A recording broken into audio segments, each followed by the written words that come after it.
Let's get back to your first alert forecast. Lonnie is watching some potentially severe weather that will roll through tomorrow. Lonnie? I think it's going to play out, KJ, in the way that you say potentially severe. I think there's going to be some severe weather out there. Now, it may not be for everybody.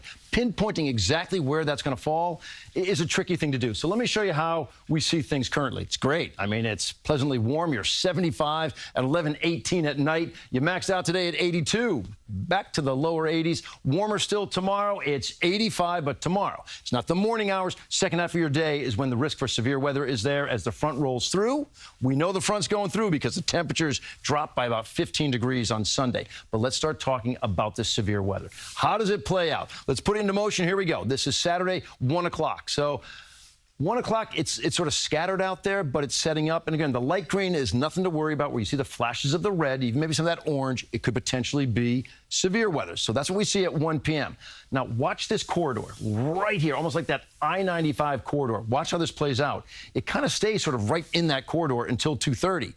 And that doesn't seem like it wants to move too much. All right, a little bit off to the east here at 5 p.m. That's pretty vigorous rain coming down with some strong storms associated with it. But now you're back to a second round that almost rolls in over the exact same areas. You've heard me use the term before, training showers and storms.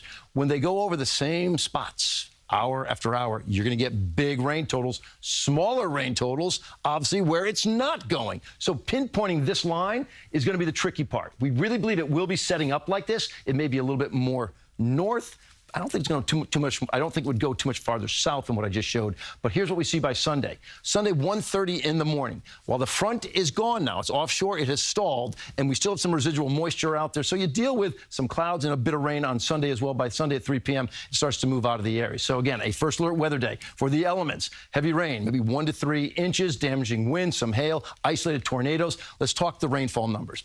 This particular model's picking up on that line I'm talking about. All right, this is where we're seeing a 2.5 for Belmar, a 3.6 Brentwood, maybe an inch in the city, 1.4 Ridgefield. Remember that I've seen this adjusted where it ran more through this line. It's just fluctuating a little bit. We should all be prepared for quite a bit of rain tomorrow. The flash flood risk is out there for almost everybody because, again, we can't be certain where it sets up. The severe weather risk with this area shaded in yellow has been bumped up from a 1 out of 4 to a 2 out of 5. And then the tornado risk is a 2% risk, which is low. I know that. But it doesn't mean it's zero, so that is on the table. It's a tough afternoon tomorrow. It clears out Sunday.